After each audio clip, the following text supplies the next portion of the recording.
Live. Everywhere. On netrootsradio.com.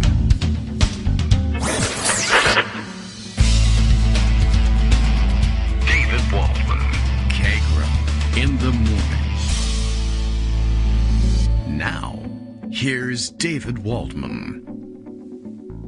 Hey, good morning, everybody. How you doing? It's Wednesday, March 27th, 2024. Time for another day. It's a whole other unit, 24 hours. The clock starts over again. It happened actually at midnight last night. I don't know how many of you are aware of this. Very few people know this, but days in our calendar start at midnight, which is very difficult to understand. It's the middle of the night, so they call it midnight. How can it be the start of two different days? It's not even one day. It doesn't make any sense. But this, of course, I don't know. Well, he didn't actually say it, but we could say, coming from the guy who probably thinks that as long as he's seated in a chair, he's a sitting president, and you can't prosecute him. Okay, lots to catch up on. And Greg Dworkin is already sending a raft of stories our way, which we take as a hopeful sign. And we'll be hearing from him later. We'll see how the voice is doing these days and how recovery is going. I think my voice is almost back to normal. It probably sounds, hopefully, it sounds okay on the other end of this. It still sounds a little strange to me, but doesn't your voice always? I hate the way my voice sounds, except there haven't been cassette tapes around to record myself on in about 25 years. So I guess I'm just stuck hearing myself recorded on a podcast, which I almost never do. Anyway, let's see, things to round up today. There's action in the courts today. I don't know how far we'll dive into some of these things, but I guess the courtroom news, let's see, the Supreme Court heard the mifepristone case yesterday in oral arguments. Didn't sound like it was going all that well for the advocates of that ban, which is a fantastic thing, but we caught up on just how, oddly enough, incestuous the world of these, of abortion ban advocacy really is, with Judge Ho, and as it turns out, his wife arguing the case in front of the Fifth Circuit, and he was sitting on the case. And, of course, Josh Hawley's wife arguing the case as well. And now it comes to the Supreme Court, and yada yada. But apparently, not a great day for the advocates of the ban in front of the justices yesterday.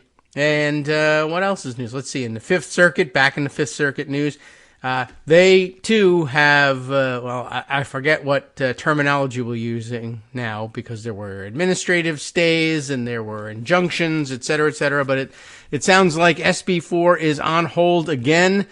A divided panel, but divided in the way we'd rather see, I guess, 2-1, blocking the implementation of the law on the grounds that, hey, can you believe this entered into the case at this late stage of the game? The federal government is actually responsible for immigration and immigration enforcement, not state governments, and allowing state governments to effect arrests and deportations would significantly interfere with federal authority in this area. It's kind of settled law for almost everything else. Somehow the Fifth Circuit just managed to miss it the first time on the way up, but on the way back down, I guess they've actually caught it, but perhaps we can catch up on some of the details in articles floating around out there, if not already in the raft of stories. It's up to 21 messages this morning. So I haven't had a chance to review what's in store, but you don't have to. That's the whole point. Greg reviews them all and makes some selections along the way. So let's see. We got that going for us, which is nice. We hinted at it, and we still haven't gotten to discuss the Ronna McRomney McDaniel / I don't know who else is sponsoring her these days. Hiring at NBC. You don't have that one. Okay, we'll get them all. It doesn't matter. You're not the court watcher. You don't understand it? Which one? I don't even know what we're on yet, but Ronna McRomney McDaniel, you almost certainly understand. She's been in. She's been out. She's a very unpleasant person, just generally speaking. But we never really covered the substance of the story, and it's already started. It's already changed by now.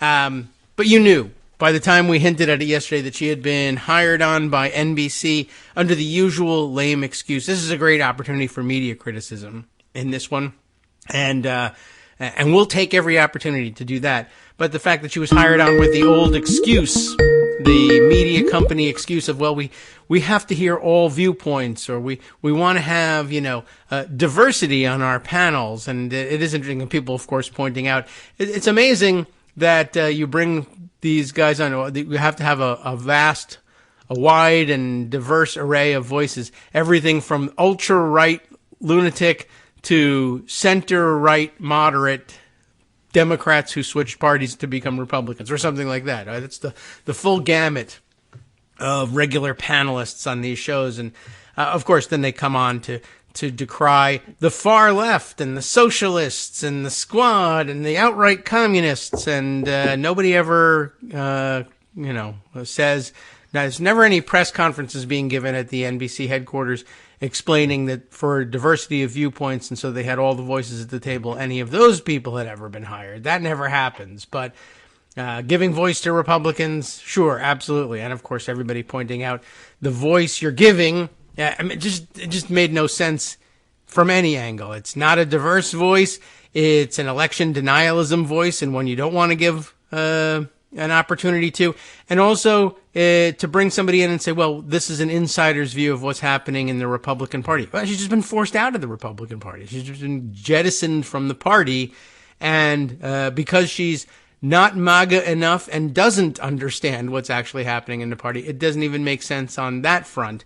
And in far less than a Scaramucci, she was ejected once again. I don't know whether she'll get any sort of payoff on her way out the door. Almost certainly, because there's no way you or I would get it. So probably, why not throw a couple extra bucks towards a Romney? Because you know how they are, impoverished and all. All right, Greg Dworkin is here. Let's test out the voice. See how you doing. How you feeling today, Greg? I've had better days. That was a good start. I'm dying. Okay. Well, you got to get better soon. Let's just drop the whole thing and go have breakfast. Okay, well, we can do that. And, it'll be like real old times, because pretty soon we're going to be talking about avian flu again. Like we are now. But we haven't had our chance to discuss it. But that'll take you back 15 years. Yeah, I would say so. Okay. So like a youth there was serum. a really interesting podcast, not ours. What? I've never heard of it. It was by Greg Sargent, and he interviewed Jay Rosen. I know those guys. They were talking about Ronna McDaniel. Heh. And, if you want to step back. As Armando would say, heh. Yes. Heh.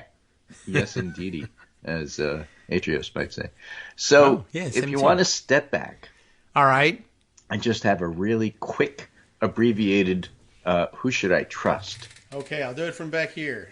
Step back. Just, decide whether or not the voice you're listening to considers Hugh Hewitt to be a reasonable choice of somebody with an opinion. If they do, you can ignore them.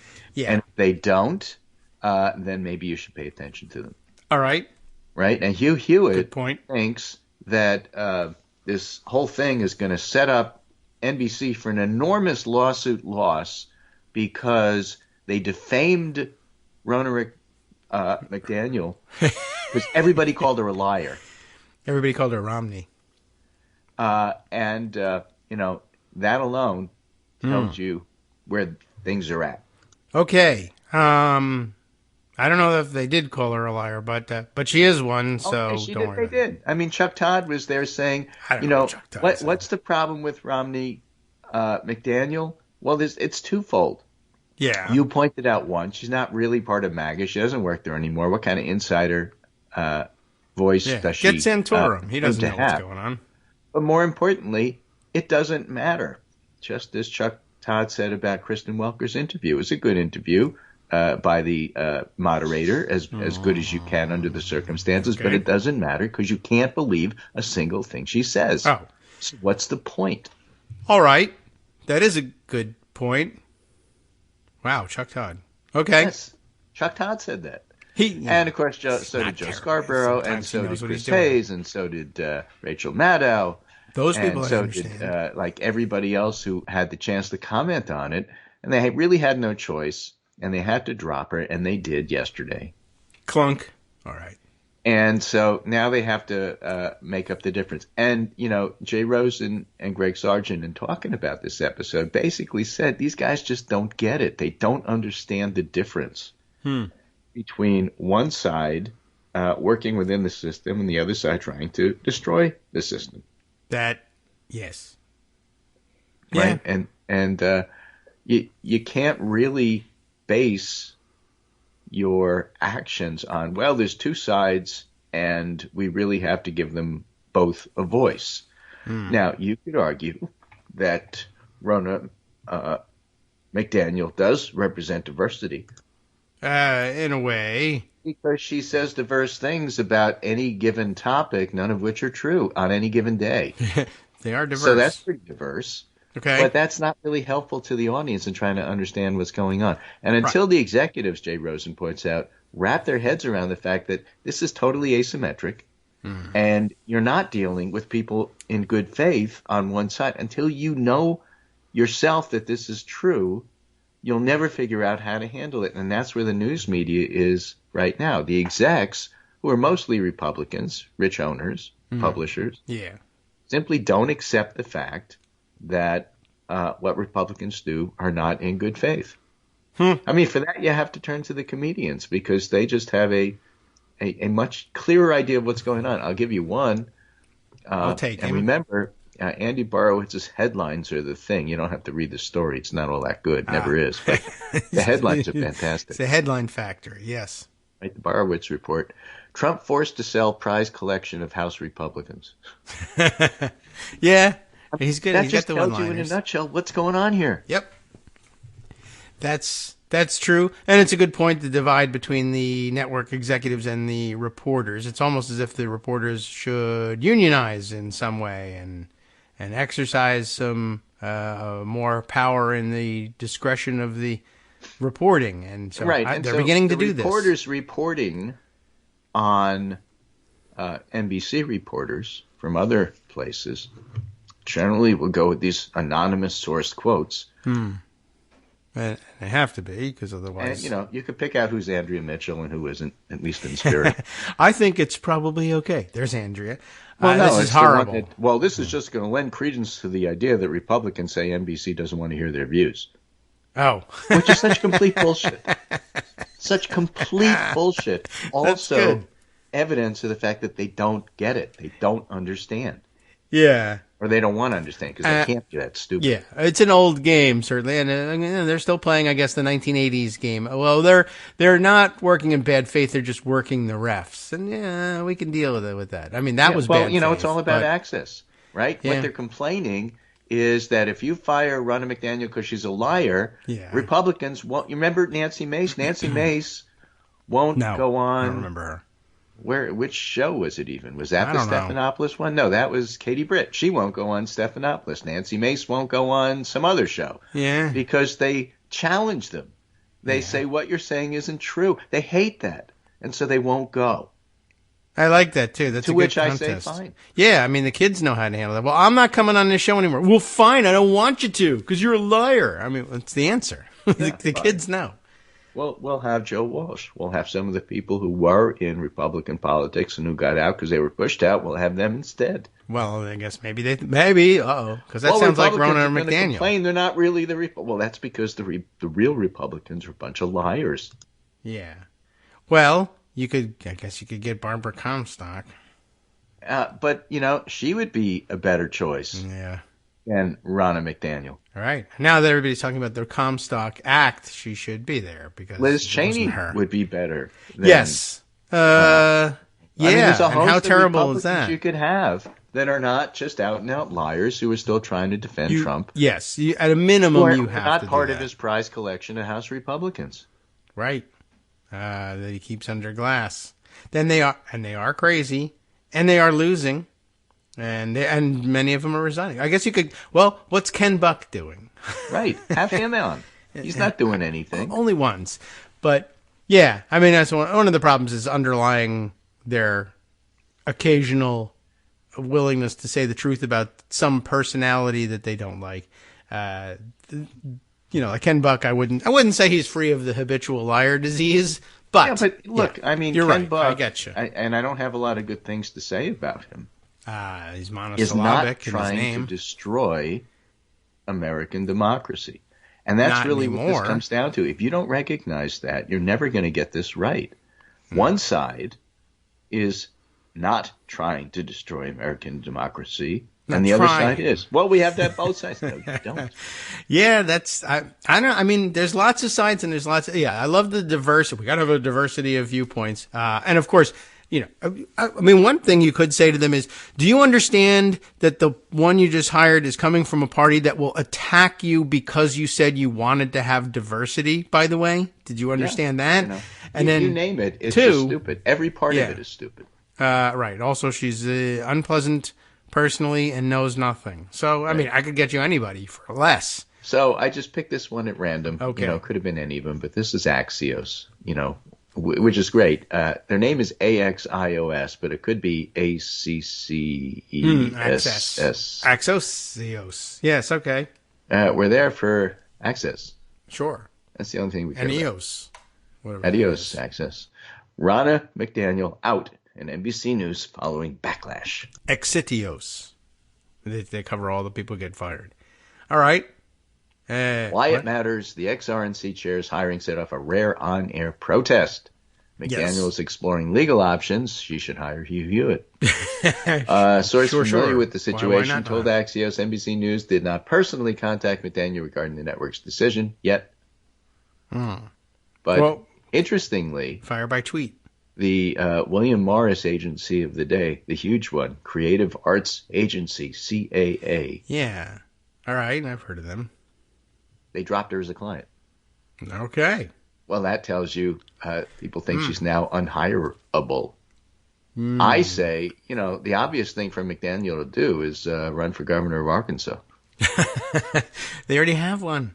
Well, she's crazy too. Same deal. Yeah. What? She's from Michigan. That probably won't work running in Michigan. Michigan needs to. Well, they're in the middle of a 4-way civil war, I think. So. Yeah. So she should step right in. Yeah. Cesar Conde, or maybe she could run in Arizona. Yeah, why not? As soon as they're rid of the other one. Cesar Conde apologized to NBC News staff for hiring McDaniel. All right. I'm sorry. He wrote that the decision to drop McDaniel was made after listening to the legitimate concerns of many of you.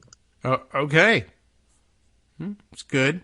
It's a nice thing to say. Carrie Brown, who leads NBC News' politics and elections reporting, and she's previously from Politico, had previously announced McDaniel would offer an insider's perspective, which is complete crap. Yes, as an outsider. Crap, Axios didn't. They should have. Yeah. But they were uncomfortable with the hiring because their interactions with the RNC while McDaniel was chair were, quote, met with gaslighting, end quote. That's what Chuck Todd said. Character assassination. That's what Chuck Todd said. So he's fully aware that her RNC is going after them. Okay. And it's only going to get worse. Not that she was a moderating influence in any sense. It's just they just brought in more assassins. Well, I'm going to mention some other Republican analysts that NBC has, because Axios mentioned them. All right. And you may not agree with their politics, and you may not like them. I don't. But they're decent enough to have. We'll Mark see. Short, who is chief of staff to former Vice President Mike Pence, who's well aware Trump tried to kill him. Okay. That's a good attribute. And Brendan Buck, former top congressional aide. I think he was Boehner's chief of staff, or if not, close to it, or maybe Paul Ryan, but what's the difference? The point is, he, is old school Republican. Is he related to Ken? These are decent guys to have in terms of what's going on in the House with Mike Johnson. He's not privy to today's discussion, but still add something. It's certainly better than, you're right, better than Ronna. And it's a low bar, but well, they can sit back and say, look, in today's GOP, this is going to work or this isn't going to work. That's okay. And that's what you want. So what does Ronna McDaniel bring to the table? And the answer is nothing. For $300,000 after other NBC reporters have been fired. It's crazy. That is. Yeah.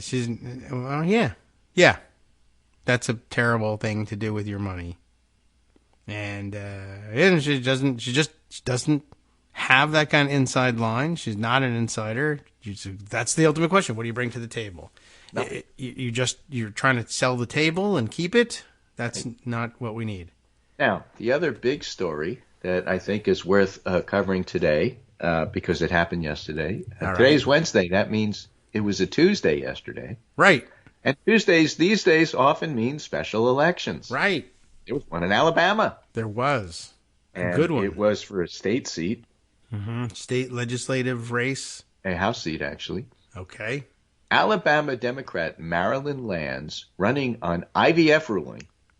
She made it central to her campaign.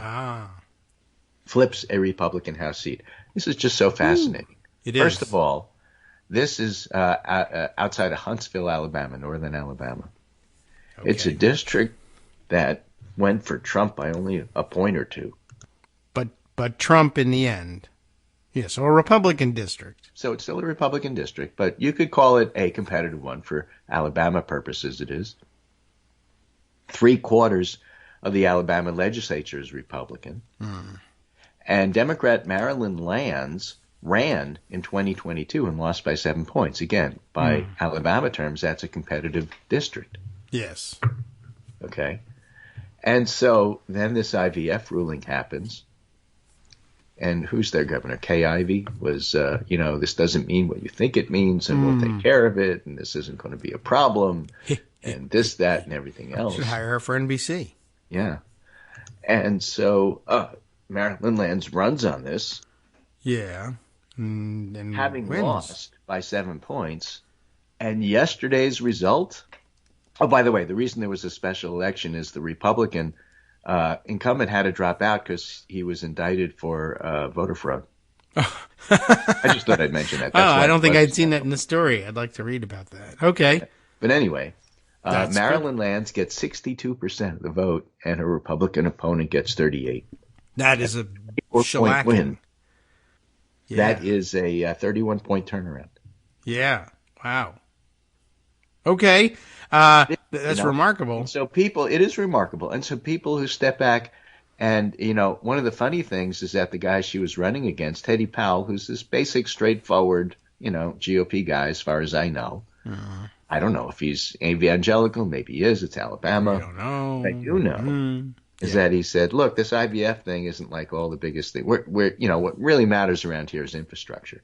And Marilyn Lands said, no, IVF matters tremendously. So does Dobbs, and so does everything else. And Teddy Powell and a lot of the anonymous Republican consultants that they always quote for these stories said, it's losing its potency. It doesn't really matter. And Marilyn Lands says, I'm making it central to my campaign. All right. And she has a 31-point turnaround. I'm just saying. Yeah. I mean, it's interesting, too, because we hear that all fairly often. Whenever we talk about what's going on up here in legislative races in Virginia and say, well, it's really all about local issues and transportation and infrastructure. So I'm sure it sounded like that would be true to some people's ears down in Alabama as well. But, I mean, special circumstances, they had just screwed up the IVF thing. In Northern Virginia, all you have to do is run on the idea that traffic is screwing up my ability to get to the IVF appointment I had. That's true. We could probably combine the two. But, yeah, absolutely the case. Certainly had they done something like that, and it would not be beyond Glenn Youngkin to try something like that. He just doesn't have the legislature for it. But had they done it, there would have been that kind of backlash, I think, everywhere. That's the point, really. Even in Alabama, you can absolutely sink your party's chances by screwing up, by going cuckoo bananas and jumping off the MAGA cliff. Now, that particular district will vote for somebody decent. Remember, there was a senator from Alabama named Doug Jones for a brief period. That's right. Alabama. And Marilyn Lands outperformed Doug Jones by a couple of points in this district. Okay. Doug Jones won, the district by like 20 points or something like that because Roy Moore was just that bad. Yes. But Lands did even better than that. Well, good. So, guess what? Dobbs still matters. Roe still matters. That's true. Here's another little tidbit. Marilyn Lands in an interview said that her internal polls had her ahead by 3. What's polling worth these days? No. I'm just saying. Pay less. You should pay less for that polling. You get a discount if they miss. But, well, people will then say, yeah, but you can't make anything out of these special elections because low turnout. These are the high-intensity voters. It's not the same people that turn out in a general election. Okay, fine. So Biden's not going to win, by 31 points. I get that. Mm-hmm. Yeah, but you're still missing the overall picture if you claim that it has no relevance whatsoever. And if you say that, you're probably a Republican male. Yes. You might not even have a name. Some of these unnamed Republican consultants in these stories may, in fact, actually be unnamed. They may be AI. Yeah, I don't have a name. I don't know what you're talking about. What do you mean, who am I? Well, interesting. And look, there's no getting around, what was it, 60-something, 38, 62, 64, 38 result in this. Even I don't care whether you chalk it up as a special election anomaly. That's a pretty clear message in a district that Trump can and has won in the past. I also did see, interestingly pointed out, I think this will be the one and only white woman Democrat in the legislature. They don't have any. And it's highly segregated. Almost every Republican, but one, I think, in the House, it was mentioned, is white. And almost all of the elected Democrats in the Alabama House are black. And this is an interesting, I don't know what, interesting event on 10 different levels. And that's one of them. So okay. Here's David Cole's resignation story for you to do after the break. Oh, all right. Okay. Well, we can check in on that. I think we're going to do the whole second segment is going to be about Trump Bibles, if you're ready for that one. No? Okay. Well, we'll do something else then. Probably some better news than that. But I don't know. Sign of the end of the world, the apocalypse for sure. Hi, I'm Scott Anderson, the guy that writes the daily summary for this show, Kagro in the Morning. Thank you to everyone that supports this show. Many of you send donations through PayPal, Patreon, Square Cash, Radio Public, and so on. Some of you write your own essays and send them in, or read articles with your own commentary. We appreciate it. Now, some of you are listening to this and thinking, I'd like to help, but isn't there something I could do that wouldn't require money or effort? Why, yes, there is. You can just like us. On Daily Kos, they call it the recommend button. YouTube has a thumbs up. There are hearts and likes and love buttons. Tap our love button. Tap our love button every day. Share our shows and summaries on Facebook and Twitter, YouTube and iTunes, Stitcher and Amazon. Most of these places allow you to write a review, so a sentence or two would be great. Recommend us to social media, or tell your friends to listen to the show. You aren't just helping us, you're helping them find their new favorite thing to listen to. You could change the world. So thank you in advance from me and everybody else in the world.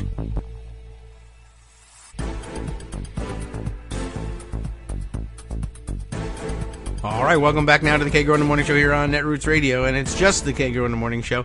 All right, that's about it. 30 minutes is about the limit at the moment still for Greg's voice. And as it happens with but some housekeeping announcements, we're already expecting him prior to the whole, hey, I got that virus that everybody was getting 4 years ago thing. By the way, Greg is now not better off now than he was 4 years ago, but in a couple of days he will be. So that's good news. But he was he had, family commitments that were going to take him away from the show tomorrow that will still take him away from the show. But also there's this COVID thing. But it was going to happen anyway. Don't blame COVID for it. And I guess that's now wrapping around into Monday. It's a big holiday weekend, as it turns out. Many people are saying. 4 years ago, we were all supposed to pack the churches this coming Sunday, as a matter of fact.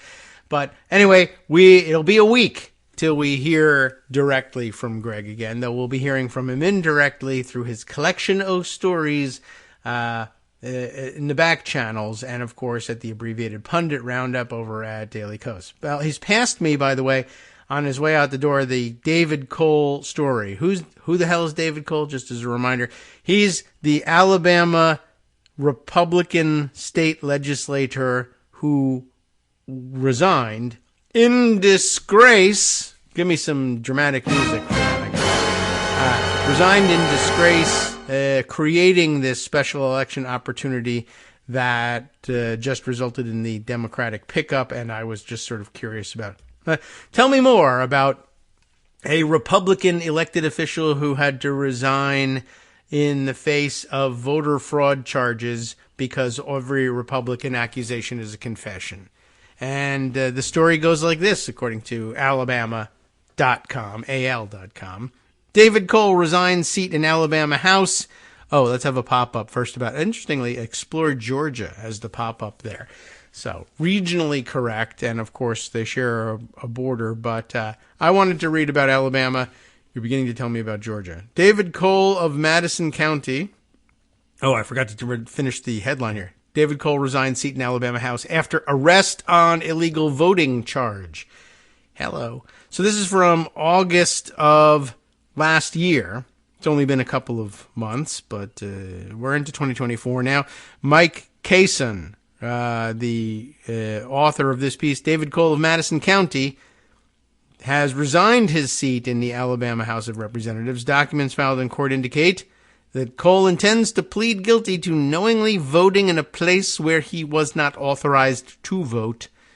Alabama House District 10. I guess he didn't live there, but represented it, which may or may not be a violation of law in itself in Alabama. I don't know what their rule is, but he wasn't, I guess he's not a resident there, can't vote there, but I'm sure desperately wanted to vote for himself and just said, what the hell, who's going to notice? And as it turns out, they do notice when there's fraudulent voting, and they arrest the people, and that's how you know it's not happening on a massive scale all the time everywhere else. Except, MAGA, of course, convinced itself that it's a massive conspiracy involving thousands upon thousands of prosecutors, police, and elections officials, and millions of people streaming across the borders to vote illegally, and none of them getting caught, ironically enough. And of course, the judicial system is terrible, and it just doesn't work, and it's totally biased against me, but they cut my bond in half, but whatever. Anyway, back in this story, Rob Greene, communications director for House Speaker in Alabama, Nathaniel Ledbetter, in case you're ever in a trivia contest, said the Speaker's office received the letter of resignation on Thursday. This again back in August of last year. Cole was arrested Tuesday on a felony charge of voting in it's a difficult thing to do quickly. Voting in an unauthorized place. Voting in an unauthorized place is what I wanted to say. Cole, a Republican, oh my God, was elected in November of 2022, I guess, because this is an article from 23, to represent District 10, but his election opponents claimed he did not meet the requirement to live in the district for at least a year. The interesting thing, of course, is that his election opponent at the time of the special election, anyway, would be this very same Democrat who just won the special election this time. So that's interesting. So Marilyn lands, I guess, or I don't know, maybe it wasn't her leveling the charge. It could have been a primary opponent. It could have been, there was a Libertarian Party candidate in the election as well. Perhaps it was the Libertarian who leveled these charges, but interesting. But, it does demonstrate the power of the IVF story. Like, you'd think that would sink. He doesn't even live in this district. Are you kidding me? Plus, every time he votes here, it's voter fraud. And he's out there with all the rest of the Republicans screaming about voter fraud. Let's do something about this. Well, all right. But that just shows you how badly they screwed up with IVF to get people to say, you know what, you're right. We should make a change. All right. Well, there you have it. He hadn't lived in the district for at least a year, was the allegation. I regretfully must tender my resignation to serve as the District 10 representative for the Alabama House of Representatives. Effective on the date of this memorandum, Cole wrote in the one-sentence letter to the Speaker's office dated August 30th. Sounds like he copied it, boilerplate off of somebody. You know, you can say what date it is. You don't have to just sort of leave a blank there. And whatever the date on this memorandum is. Cole's attorney, William Espy, issued a statement on Thursday. Familiar name, but not probably not who I'm thinking of. Anyway, Dr. Cole admits and takes full responsibility. He's a doctor, is he? Full responsibility for the mistakes he made in the political process. You know, the ones he was accusing Democrats of making. He entered the process to serve his community.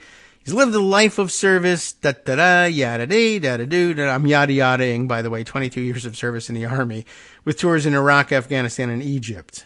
However, he's guilty of voter fraud now, so to hell with all of that. The Cole family appreciates all the prayer and support from his friends and community during this time. That's nice. Cole was elected to the legislature in November, representing District 10, but AL.com's Kyle Whitmire reported in July that Cole lived in District 4. Cole's primary opponent, Anson Knowles, complained to Alabama Republican Party officials that Cole had not resided in the district for a year prior to the election as required by state law. There's the answer on state law and on who was doing the complaining. Another Republican, which I guess means that he's probably also guilty of it because every Republican accusation is a confession, even when they're accusing fellow Republicans. The party left Cole on the ballot but removed Knowles for having been involved with the Libertarian Party. Oh, no, you can't have that, and you really can't. In the general election, Cole defeated Democrat Marilyn Lands and another Libertarian, Elijah Boyd, to win the seat. Boyd later contested Cole's victory in court. How do you like that? It wasn't even the Democrats bringing him to court. It was the Libertarians. And it'll be interesting. I don't know what happened to that court case, but now they have a different one because he's in legal trouble. I guess they realized, hey, you're right. Meanwhile, Boyd wins, I guess, launches the case that eventually lands Cole in trouble. I don't know if if he's going to jail for it per se, but Marilyn Lands ends up winning that seat in the special election anyway. So, Attorney General Steve Marshall's office is prosecuting the illegal voting case against Cole. On Wednesday, Assistant Attorney General Kyle Beckman filed an information document in court saying Cole knowingly voted in House District 10 in the general election, even though he was not authorized to vote there, a violation of Code of Alabama 17-17-28, which is a Class C felony. I don't really know what the classes are, but okay. Class C felonies carry sentences of 1 to 10 years. And fines of up to $15,000. That ain't nothing. That's interesting, too, though. You voted in House District 10, even though not authorized to vote there. So I'm curious about the mechanics of how you do that. You show up and say, I want to vote. And, maybe they recognize you. Why, what's his name again? It's Cole. Dr. Cole. Is his first name David, or am I imagining that? Anyway, yeah, but he must be on the books here because he is the District 10 representative. I can't find his name on the books. Let's just give him a ballot, or let's give him a provisional ballot, or did he? Well, I'm curious about what happened when he showed up and said, "Give me a ballot." I don't know if that's going to be described in here or not. It doesn't look like it. This is more general, but we should go look up the court documents. A plea agreement filed Thursday afternoon and signed by Cole, his attorney, and Beckman said the parties agreed that Cole would resign his House seat. The parties recommended to the court that Cole receive a 3-year sentence, of which he would serve 60 days, there's your answer, in the Madison County Jail, and the remainder on unsupervised probation. Online records in the case show a court date of September 20th. The plea agreement spells out all right, that's all over with and done. Plea agreement spells out the evidence the state would offer if the case went to trial. If Cole decided in the summer of 2021 to run for the District 10 seat in the House. This was the facts of the case. He decided in the summer of 2021 to run in District 10, but a redistricting plan approved by the legislature moved Cole's home into District 4. So it started out innocently enough, I guess. In November of 2021, Cole signed a lease with a third party, identified only as the initials HS, who lived in District 10 to rent part of his home. The terms of the lease were $5 a month for a 5 by 5 foot area. So he's like only in the most technical sense renting space in the district, and he is not residing there. That's pretty lame. Cole changed his voter registration to that address, but never made an attempt to move to that address and had only been to the HS home twice. The plea agreement says, why even go there at all? Cole used the HS 10 address, District 10 address, to qualify with the Republican Party to run for the District 10 seat. In response to a Republican Party challenge to his residency, Cole told a Republican Party official that he had sold his house in District 4 and was living in District 10 on a lease because the purchase of another home had fallen through. So he made up a cover story. Cole used his HS address to vote absentee. That's fraud all by itself, you know. On May 22nd, in May of 2022, in the primary rather, and to vote in person in the June runoff. The plea agreement says in response to media questions, he gave an altered copy of his lease with HS to his campaign manager that said he was renting a house instead of a 5x5 area. Okay. In October of 2022, Cole changed the address in his voter registration to an apartment and used that address to vote in the November 22 general election. But the plea agreement said Cole was not authorized to do that because he had filed a property tax exemption document stating that he lived in his home in District 4. So another one who wants his cake and eat it too. And got tripped up on the taxes because he just couldn't resist cheating the government out of money in order to cheat the government out of representation. So, it's some dirty stuff. And I don't know what his record was on accusing Democrats of voter fraud, but I bet if you look it up, you would find a fairly significant record of it because he's a practicing Republican, or was at the time, and an elected official running for office. I'm sure he was accusing Democrats of all the same and worse. And of course, in the end, it's interesting, they say, well, there's never any punishment for this when the Democrats do it. And then how dare you punish me, the Republicans? You're singling me out because I'm conservative. That's why you're arresting me for this. It says a Class C felony. I could go to jail for 5 years. How long am I getting? 60 days. Yeah. What huge discrimination against Republicans. They can't get a fair shake. And then, of course, you're in and you're out, and then they, the rest of the Republicans say, 60 days. I can do 60 days. Let's do some voter fraud. There's no punishment for it.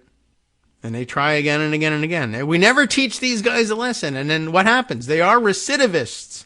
We should be throwing the book at them. In fact, we should be throwing Trump's book at them. His new Bible that he's selling in partnership with Lee Greenwood somehow.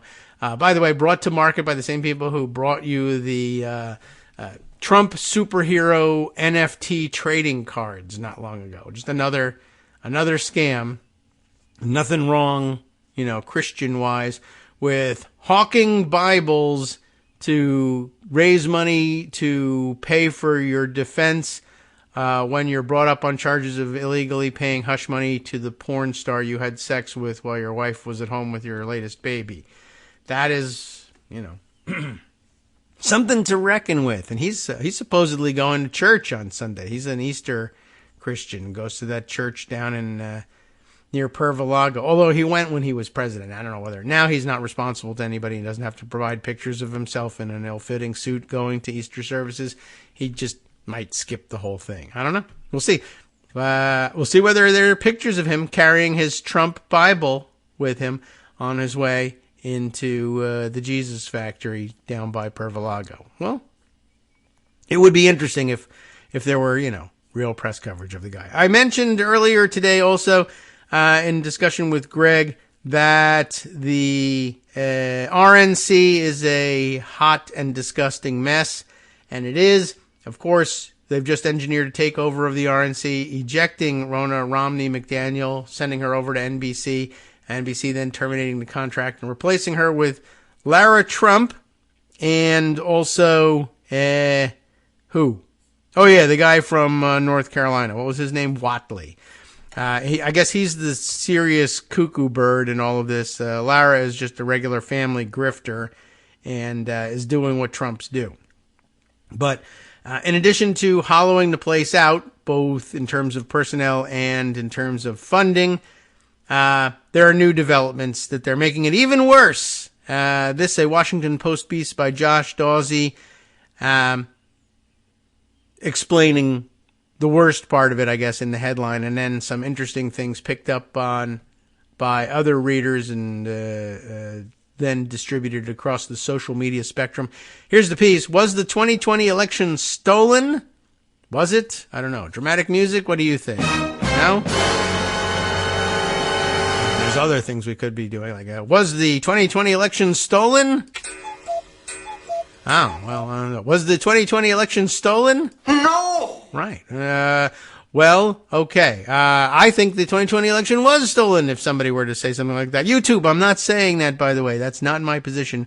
We are negating that whole premise. But somebody who is stupid and didn't know what was going on in life might say, was the 2020 election stolen?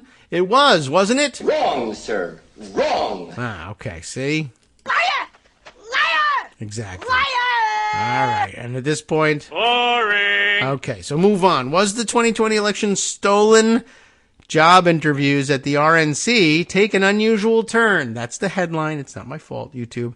The subheader says prospective hires say agreeing with Trump's false election claim appears to be the new litmus test for being hired by the party. And you may recall that a couple of days ago when we read the story of Lara Trump being brought in and Whatley and all of the staff being fired, essentially. In many cases, they were told that they were being let go, at least temporarily, and they could interview to get their jobs back. And apparently the interview includes the question, basically, of do you believe or are you willing to say publicly that you believe that the 2020 election was stolen?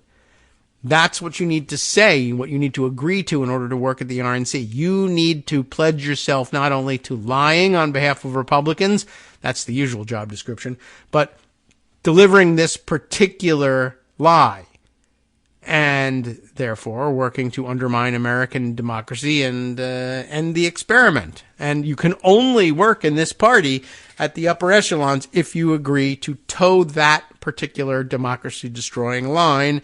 And that's why Chuck Todd is right, and why even if Ronna McRomney McDaniel really did have an insider's view and understanding of what was going on inside the Republican Party and could translate, you still would not want that on your air. So Josh's story goes like this.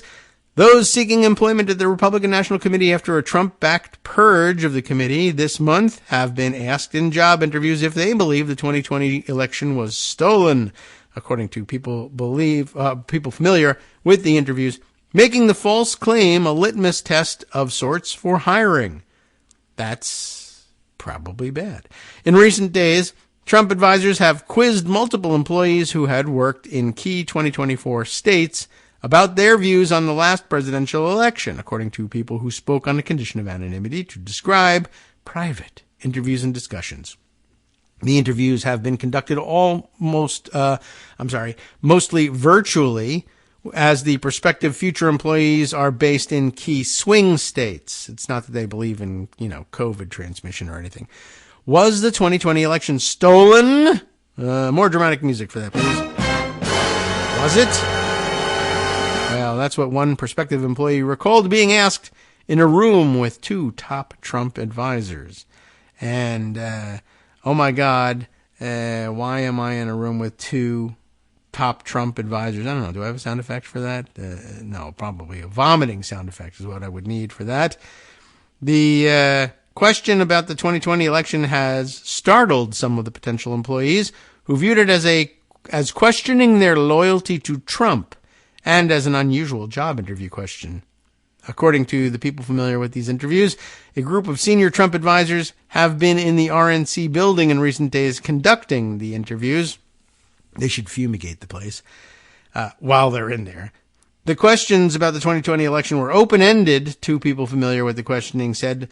But if you say the election wasn't stolen, do you really think they're going to be hired? One former RNC employee asked, and they are a former employee.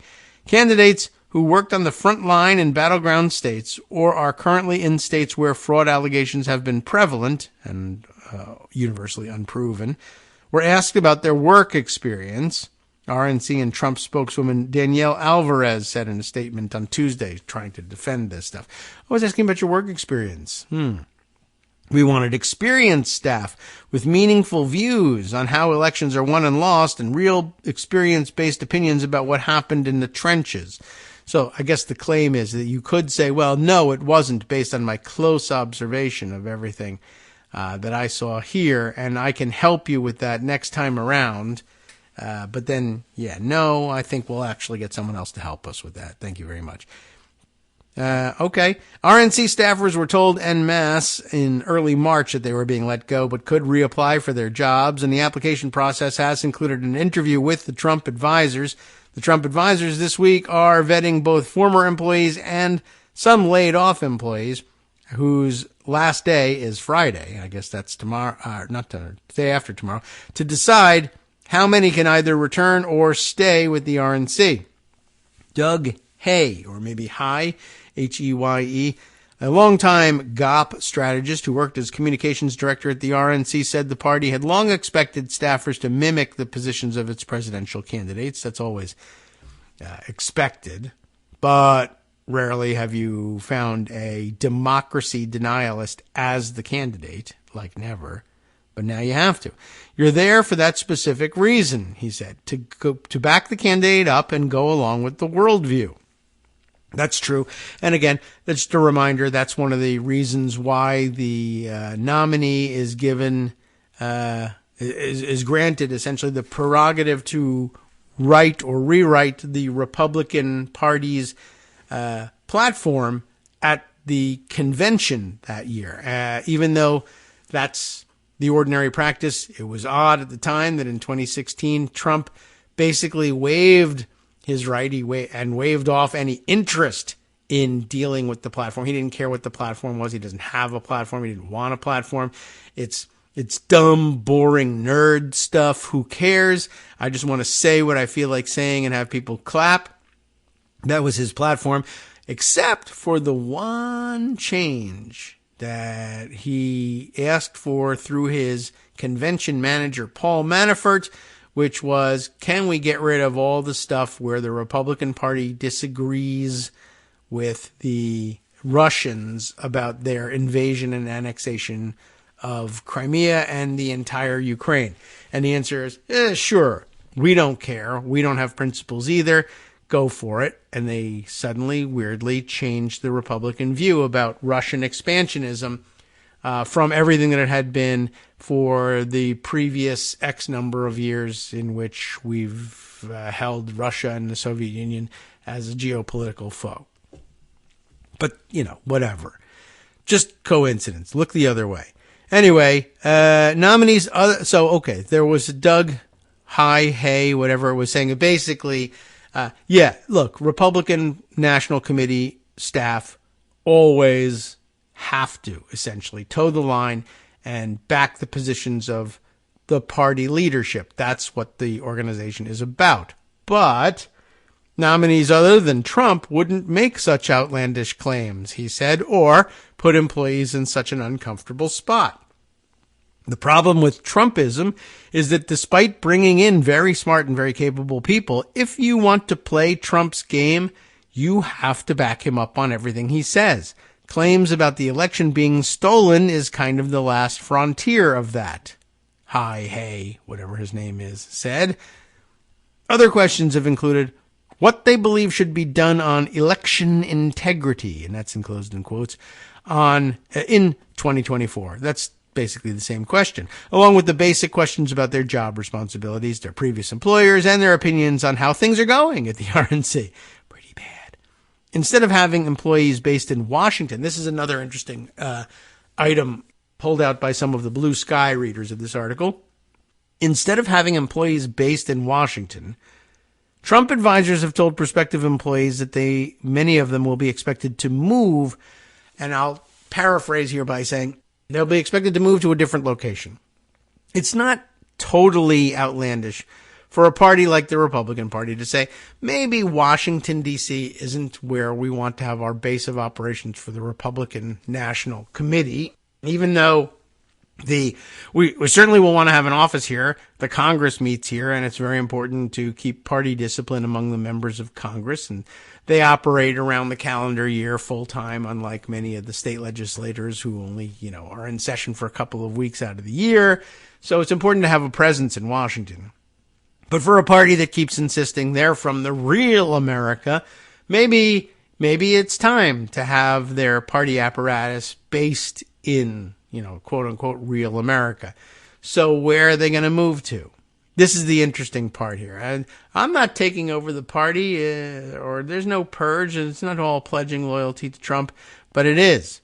Trump advisors have told prospective employees that many will be expected to move to Palm Beach, Florida, to be near Trump's Mar-a-Lago sex dungeon, hollowing out the RNC headquarters and moving it, for some strange reason, to the scene of one of Jeffrey Epstein's most heinous crimes.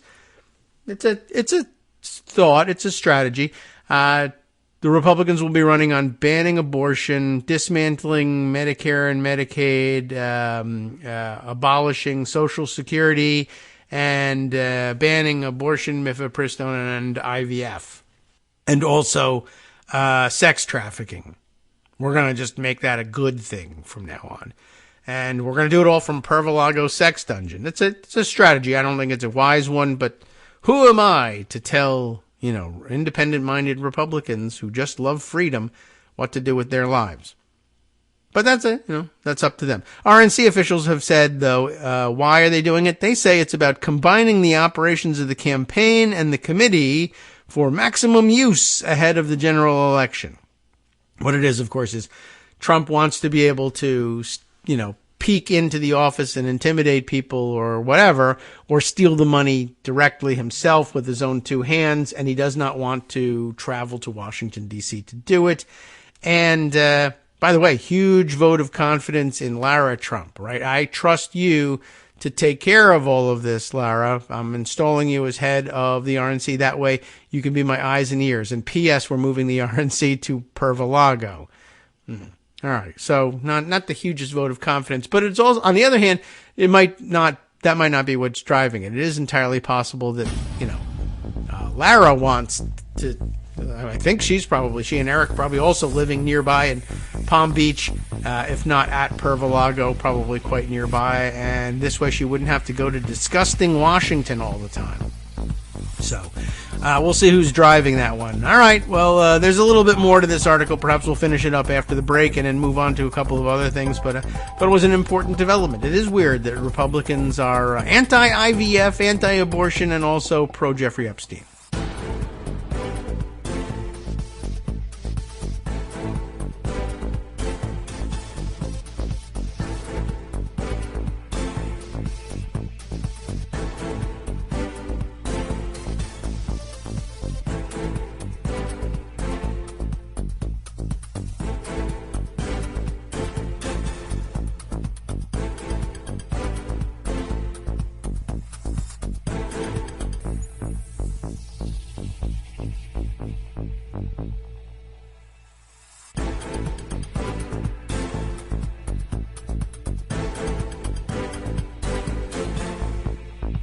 All right, welcome back. We're a little late coming back from the music. All right, the mute button was giving me a struggle, and we're back. Welcome back, and we can finish up this article and then move on to other areas of news for the day. Let's see. We had just left off with the notion that they were, for some strange reason, deciding to not only hollow out the RNC, but move its operations entirely next door to the Mar-a-Lago sex dungeon that Jeffrey Epstein used to use to troll for towel girls at the pool deck. It's a weird choice, but they're weird people. The hiring process came after Trump grew disillusioned with the leadership of RNC chairwoman Ronna McDaniel, which is a great reason to hire her at NBC, who then stepped down in early March. One of his main gripes was that the RNC had not done enough to focus on election integrity, that to, once again, in scare quotes, or to boost his claims that the 2020 election was stolen. Now, of course, that will be the main point of the existence of the RNC. Everyone who works there has to say they'll believe it. McDaniel, for her part, faced a widespread revolt this week at NBC News over her past comments questioning the validity of the election after she was hired as a contributor. Now, she was widely viewed then at NBC as having sold out entirely to the Trump agenda, promoting this idea that the 2020 election was stolen and that election integrity was had to be a huge priority for the Republican operation, but not enough to convince Trump that she should stay. She wasn't crazy about this stuff enough. They needed crazier people. So doesn't bode well for the RNC and doesn't bode well for McDaniel at NBC either, and that's all, I guess, being settled this week. So they do note here, NBC announced Tuesday that it was reversing its decision to hire her. Trump installed Michael Whatley, a loyalist from North Carolina, as the chairman of the party, along with daughter-in-law Lara Trump as co-chair. Trump has falsely maintained, YouTube, thank you very much, that the election was stolen since 2020 and has often endorsed candidates based on agreement with that belief. He is facing charges in federal court in Washington over his efforts to overturn the 2020 election because he was wrong and was lying about it. Some Trump advisors have urged him for years to stop talking about the election, but he has largely resisted those entreaties. And that's because he's crazy and his kids should be putting him in memory care, not running him for president for their own personal profit. It's elder abuse, and they should pay for it with their freedom. Thank you. Anyway, other stories to discuss for the day. Well, let's see. That's all sort of taken care of, and all of these things have been mentioned. Let's go for a moment to the chaos among House Republicans. I mentioned yesterday that there was there was reason to believe that the resignation of the latest House resignation, again, I already forget who it was that was resigning, Mike Gallagher, right, from Wisconsin, who was resigning his seat and resigning in such a way that Wisconsin, his home state, would have no opportunity to call for a special election to fill his seat, and that it would remain vacant all the way through the swearing in of the next Congress in early January of 2025.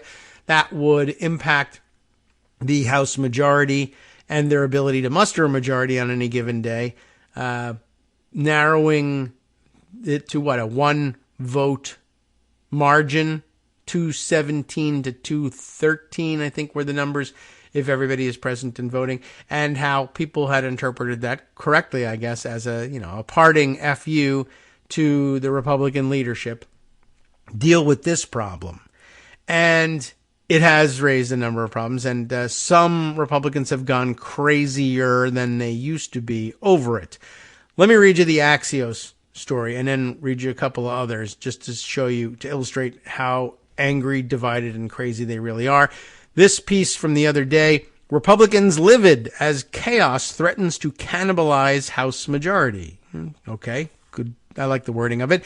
Zachary Basu, Julie Grace Brofke, and Alexander Solander are the writers for Axios on this piece. House Republicans have skipped town for Easter recess with their base enraged, their majority in tatters, and their speaker facing the prospect of a humiliating ouster at the hands of his own MAGA allies.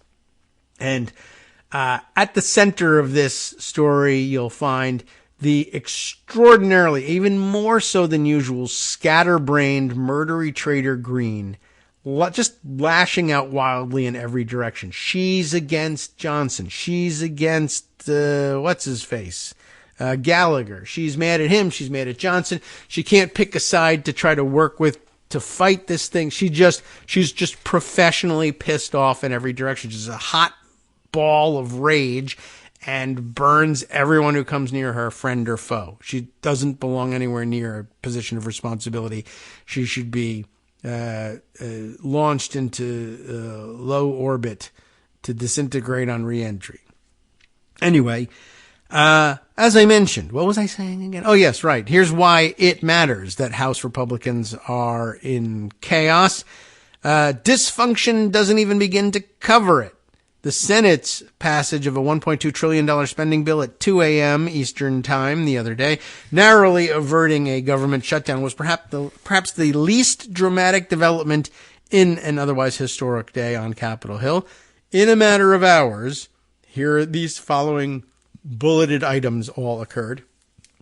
The first, the Republican-led House passed that spending bill just before noon on Friday and sent it to the Senate, with more than half of the House GOP conference, including many furious hardliners, and it doesn't really matter that they were voting on a budget, and that's what was making them furious. These are furious hardliners, no matter what the issue is, even when there's no problems. What's for lunch? I'm a furious hardliner! That's essentially their attitude about anything. Okay, well, what do you want? I don't care as long as it makes me furious. So many of these furious hardliners voted against the House spending bill. Representative Murdery Traitor Greene, one of those hardliners, angry at Speaker Mike Johnson for helping push the bill, introduced a motion to vacate the chair. They're going that route again, except she didn't do it correctly, didn't make it, didn't do the things that she needed to do in order to privilege that motion, because that would, of course, delay the Easter recess, and she didn't want to be responsible for that. And people asked her why she hated Jesus or whatever. And so instead, she just leveled the threat. It was enough to get her picture taken and for people to come to her press conference. So she didn't really care about the fact that she wasn't really ousting Mike Johnson. But anyway, she introduced this motion to vacate the chair, calling for Johnson's removal. Her move threatens to trigger the same type of vote that ended the career of his predecessor, Kevin McCarthy, but not until later and not in ways that it would be unavoidable unless she corrects her procedural errors. And it's unlikely she's going to be able to do that, not because it's difficult to do, but because she's a difficult person and she doesn't understand or care what the procedure really is. Anyway, Representative Mike Gallagher, of course, retiring chair of the House China Select Committee that they just invented, announced suddenly that he'll leave Congress next month, leaving Republicans with an astonishing majority of just one seat. Then, of course, there's Ken Buck, who was also retiring early, and he departed for the final time, but not before signing a Democratic petition to force a vote on Ukraine aid, dealing one last blow to the GOP leadership he detested. So, yes, he signed the Democratic-sponsored discharge petition for a bill to force a vote on Ukraine aid over the Republican leadership's objection, which is an interesting thing to do on a number of levels.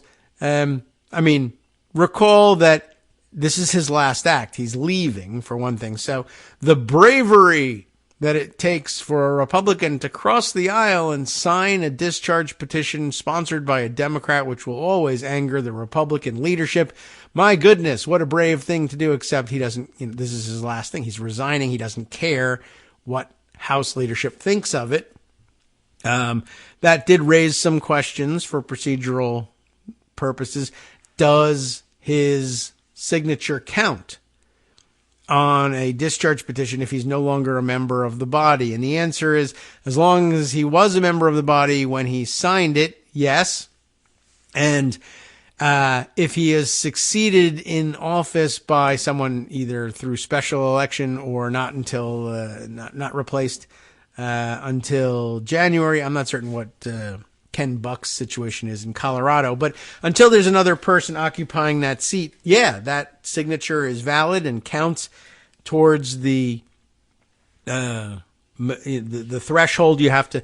The rules of a discharge petition is if you can get signatures of a majority of the body, then you can eventually force a vote on this thing despite the leadership's objection. So it counts towards the requisite number to establish a majority, whatever that might be these days.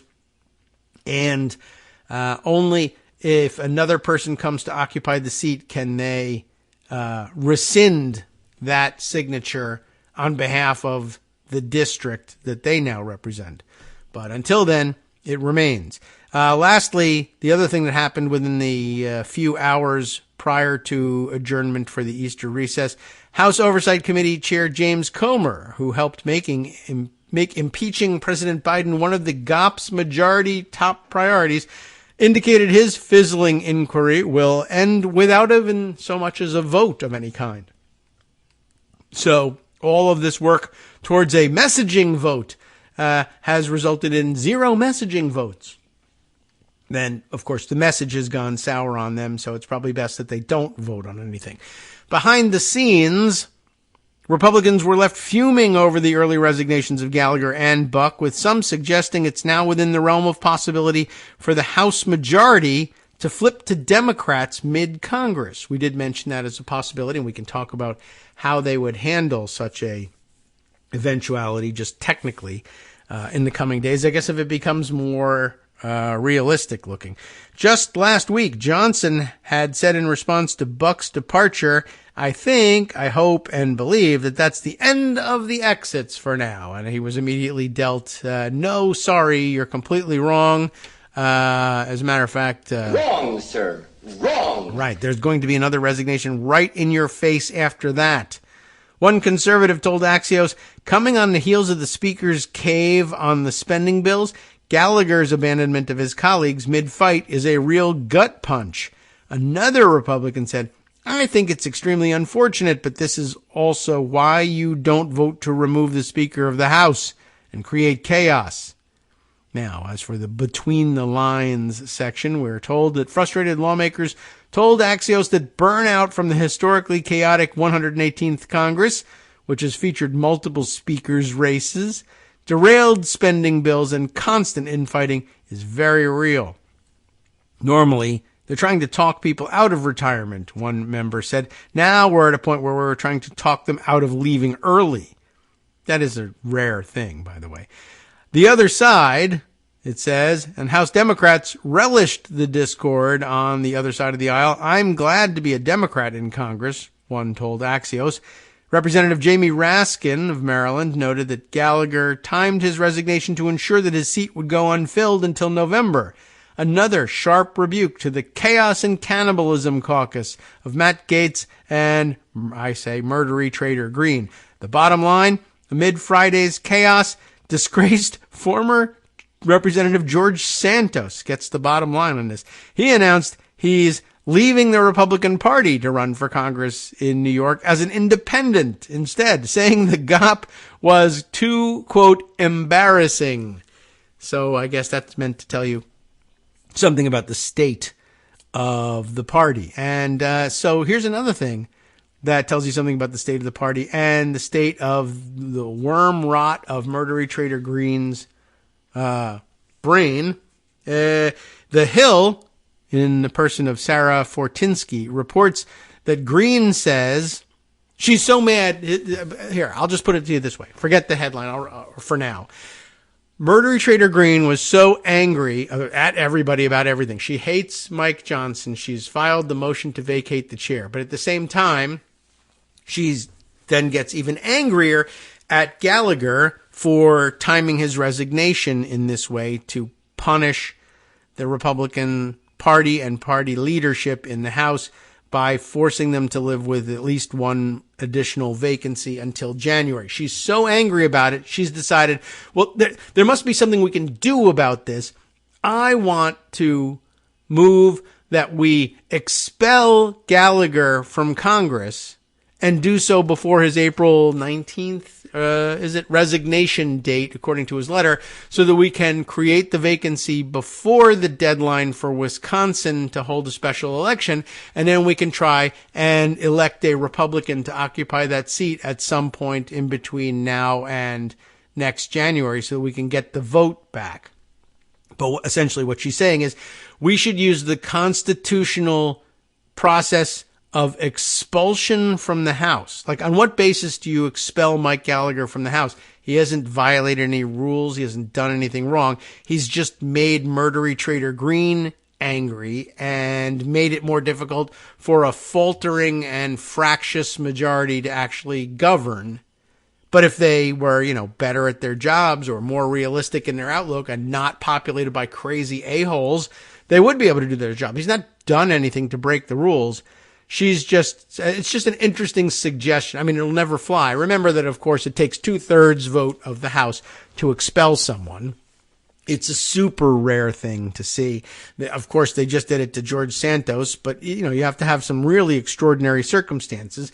And of course, to get a 2/3 vote means getting the votes of Democrats to go along with expelling the guy so that what? They could possibly have a special election and bring in an additional Republican vote as opposed to having their majority disintegrate before their very eyes and hand majority control of the House to Democrats.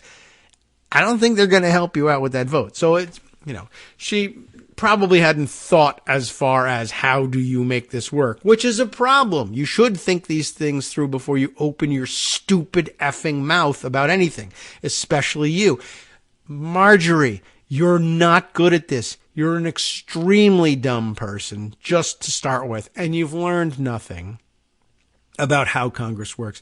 Just read a book before you speak again, but that's never going to happen. So instead, let's expel Gallagher. It's an interesting desperation move on the one hand, but on the other hand, it's just like, I love the Constitution and it says you can, do you know anything about, this is for like major infractions against the integrity of the House. He's done nothing but piss you off personally. You can't just be like, the Constitution is my personal plaything. Let's just use it to punish people politically. But in her world, you can, because she's an idiot and everybody rightfully should hate her guts. The fact that there are people in Georgia who don't is a horrible condemnation of Georgia and those people in itself. Those people, yes, I'll even use that terminology. Unfortunately, for the rest of the state, the other people, there are vast swaths of loyally Democratic voting, normal people elsewhere in the state. So you can't just bulldoze the whole thing.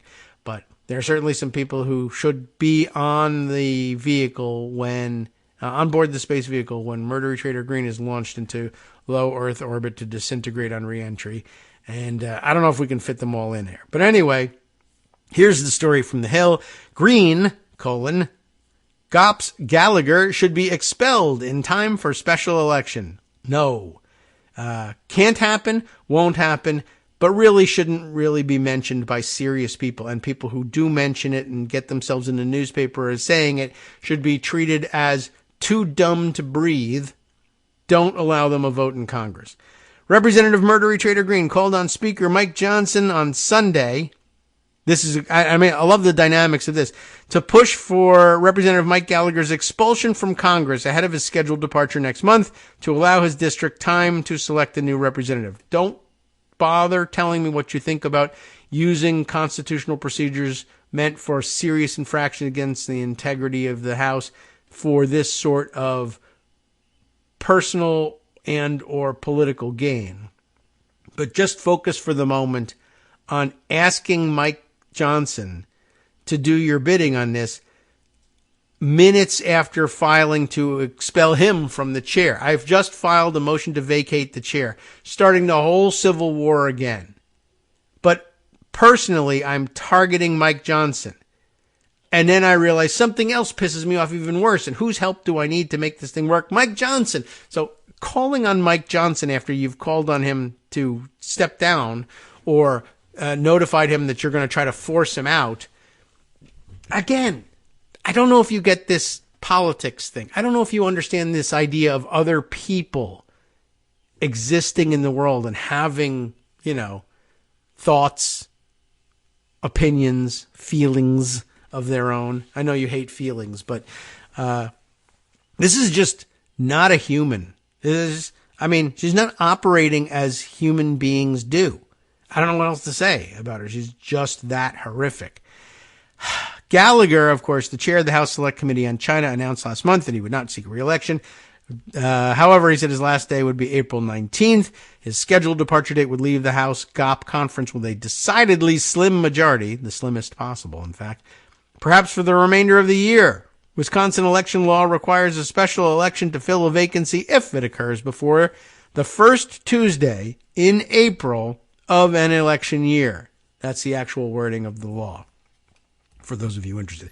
In an interview on Fox News' Sunday Morning Futures, Greene, who should never be on television anyway, blamed Johnson for allowing Gallagher to leave early. I mean, there's no allow anything.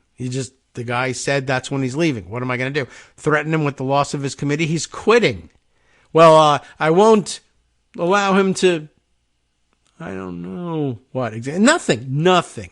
She's just a furious ball of anger and wants somebody to burn in the sun because she's furious about something. I don't know how she survives without stroking out every day.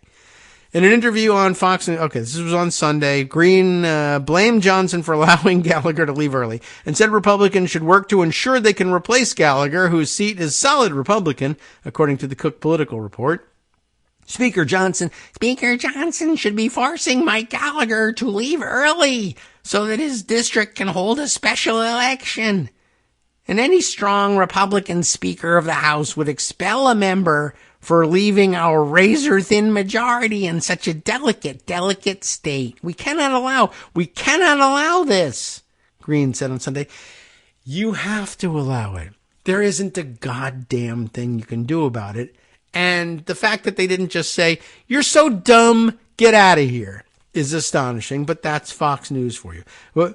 Any strong speaker would expel a member.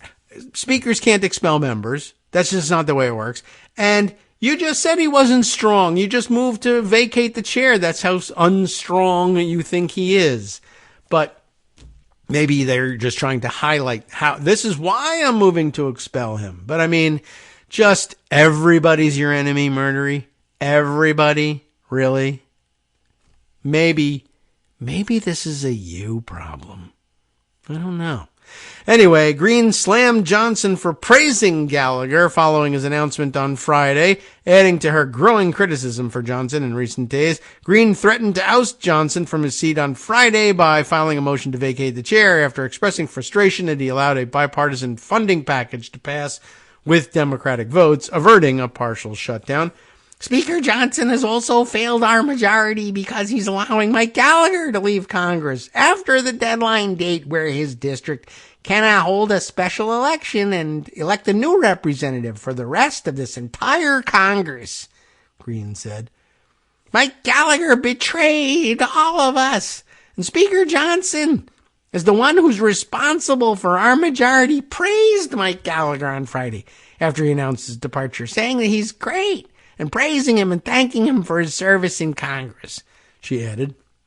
And then, of course, went on to say, and I think we should grant ourselves free pizza for life and millions of dollars in gold bars because that's fun and that's what I think Congress can do. And she's been there for years. No idea how any of it works. Except, the part that if you say something completely idiotic, they'll put you on television to do it. She's got that part, and she's doing it. And it's up to, I guess, really, it's on Fox News that they didn't say, what? Get out of here. You're too stupid for our program. Nobody's too stupid for that program. All right. Definitely wanted to make that comment and get that out of in the open, if you will. All right. Let's see. Other things to catch up on and discuss. I saw this piece on the recommended list over at Daily Kos the other day, and I put it aside, and I think I referred to it possibly just the other day. But it was also what tipped me off to the news about Murdery Traitor Greene wanting Gallagher expelled. Dan Kay wrote this piece over at Daily Kos. Coming soon to a Congress near you, Speaker Jeffries, ? And then with the update that Greene wants Gallagher expelled now, which, by the way, it won't help them very quickly. Even if they were somehow to get him to agree, let's say, to resign early, such that Wisconsin could have a special election, when would they have it? Possibly, I don't know, June? Maybe. So there's going to be a couple of months without anybody in that seat anyway. But that leads us to the question of, well, what happens if others resign or someone dies or gets sick or just stops showing up for work? And what should, if anything, Democrats be doing about the fact that they could have a functional majority on any given day if 2 Republicans are absent for some reason, and no Democrats are. And it's a rarity to have all every single member of your party there and working and voting at the same time. Anyway, but Dan is thinking about this stuff and saying, he wrote it up the other day. The House of Representatives has never switched majorities in midterm. I don't know if that's, something that he found out through research or whatever. It sounds truthy enough. I don't know of any time when the House has switched majorities midterm, but it could happen. That's definitely true. And he's pointing to Tegan Goddard's Political Wire, writing a piece that's behind a paywall about how Democrats could take the House before the election. I wonder if I might be able to, as I recall, the Political Wire was one of the publications that has actually figured out like how to make paywalls effective even against Pocket. But perhaps I could take a look at that and see whether there's a way around it or not. I'd be interested to see what. It's locked pretty good. So kudos to the tech team over there. But perhaps we can double back and see what Dan has to say about what got said in Tegan Goddard's piece about what might be the methodology in dealing with a change in the majority status inside the House during the middle of a Congress. Ken Buck, of course, resigned already. Colorado will hold a special election to replace him in June. Gallagher announced his resignation, and it looks like that's going to stay vacant until January. And so what happens? And as I said yesterday, you could look to the Senate for a model there, but, you have to have a more cooperative group, and the House doesn't. Hi, everybody. It's me, David Waldman. Yes, the same guy who interrupts you all the time. Interrupting you one more time just to tell you again, another reminder that your contributions are what keep this show on the air, and Patreon.com, Patreon.com, is still among the easiest ways to make the sustaining subscription donations that keep us afloat. Are you ready for the pep talk about how our Patreon campaign is still going strong and growing? Well, too bad. Yeah, the plain fact is we actually are headed in the wrong direction, and whereas we once had about 175 monthly patrons, we're now actually down below 150. Time to recruit some more. Not exactly the kind of news I wanted to share, but there it is. For those of you in a position to support the show, Patreon.com does make it easy to make those secure, recurring monthly contributions to do so. Patreon.com/KagroX gets you straight to our donation page. We've been through a lot together. The worst of the pandemic, we hope. The worst of the insurrection, we hope. So go ahead and treat yourself. You don't need an excuse. Give yourself the gift of a little something you enjoy in life. Support the show. And of course, if you happen to prefer using PayPal or even the Square Cash app, we're up and running on those options too. So thanks again, everyone, for all your support. We couldn't, or at least shouldn't, do it without you. Hope you'll be on board soon too. Thanks for all your support.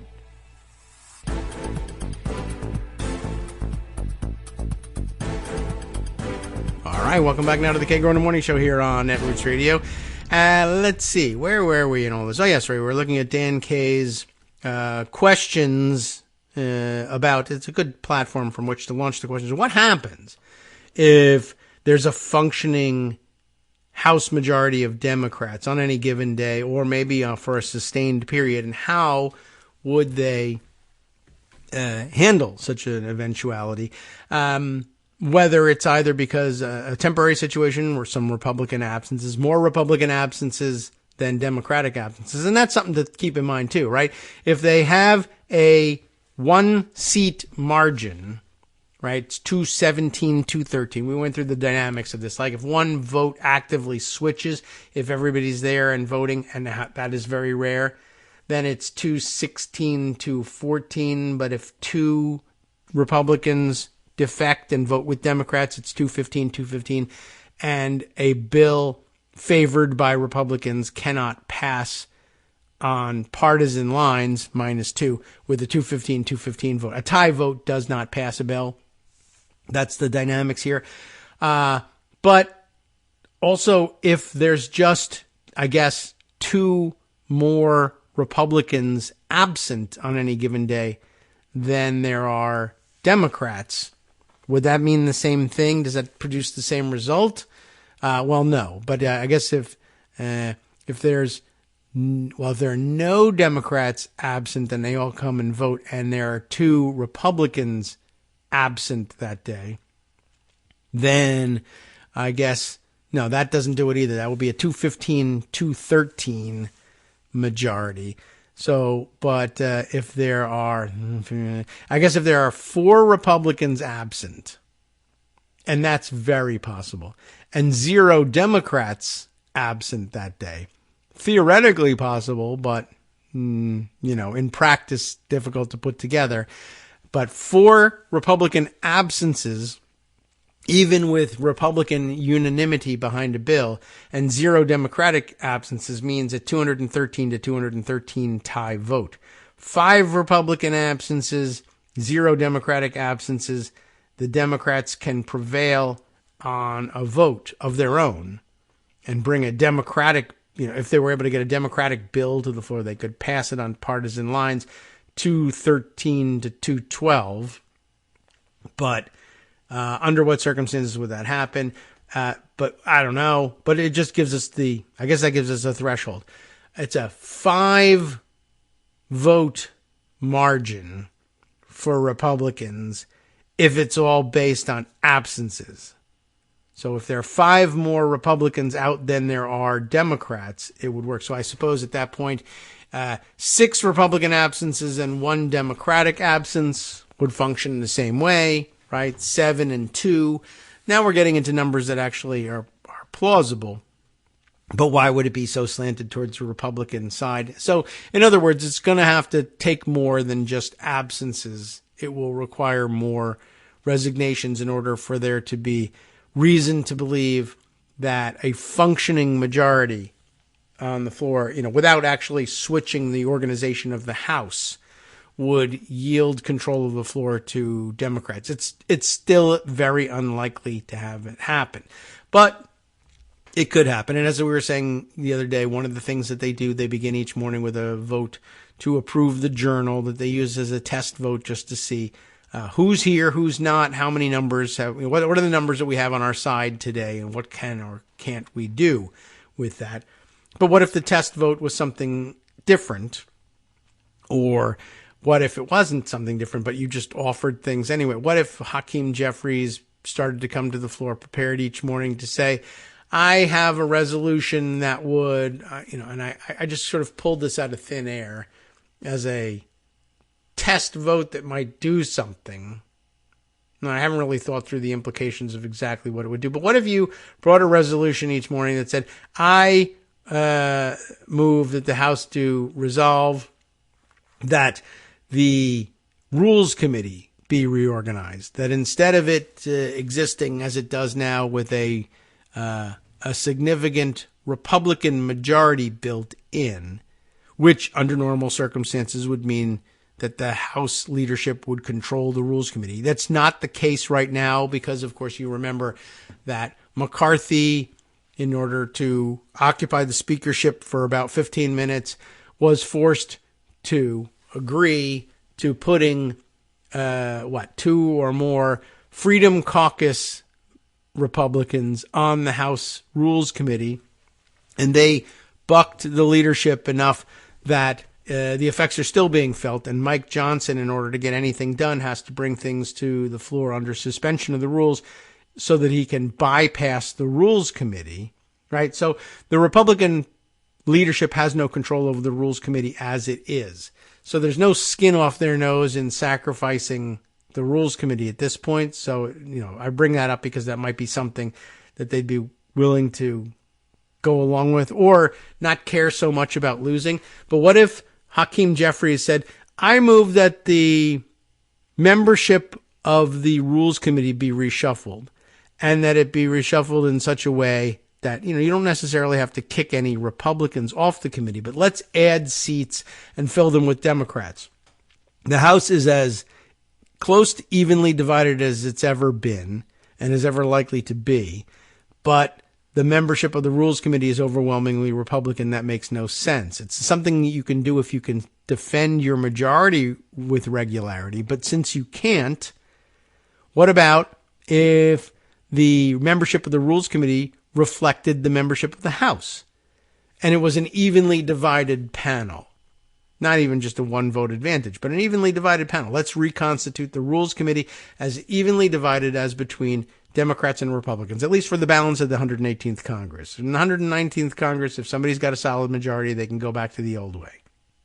But in the meantime, what if it was an evenly divided Rules Committee such that the House leadership, and we'll guess for these purposes that it remains in Republican hands, could take legislation through the regular process and bring it to the Rules Committee and stand a chance of seeing a normal rule being reported? It would actually give the vast majority of the Republican conference some reason to believe that legislation would more closely reflect their own actual positions and values than has been the case, given that in order to pass anything under suspension of the rules, you'll need, in practical terms, 200 and something Democratic votes and 80, 90 Republican votes in order to put together the 2/3, right? So you were, in effect, because the fact is that Democrats were providing the vast majority of the votes for things that are passed under suspension of the rules, it has to be more Democratic-leaning legislation. The substance of the bills has to be acceptable to more Democrats than it is to Republicans, and that's kind of an absurdity when you are the majority and hold the speakership.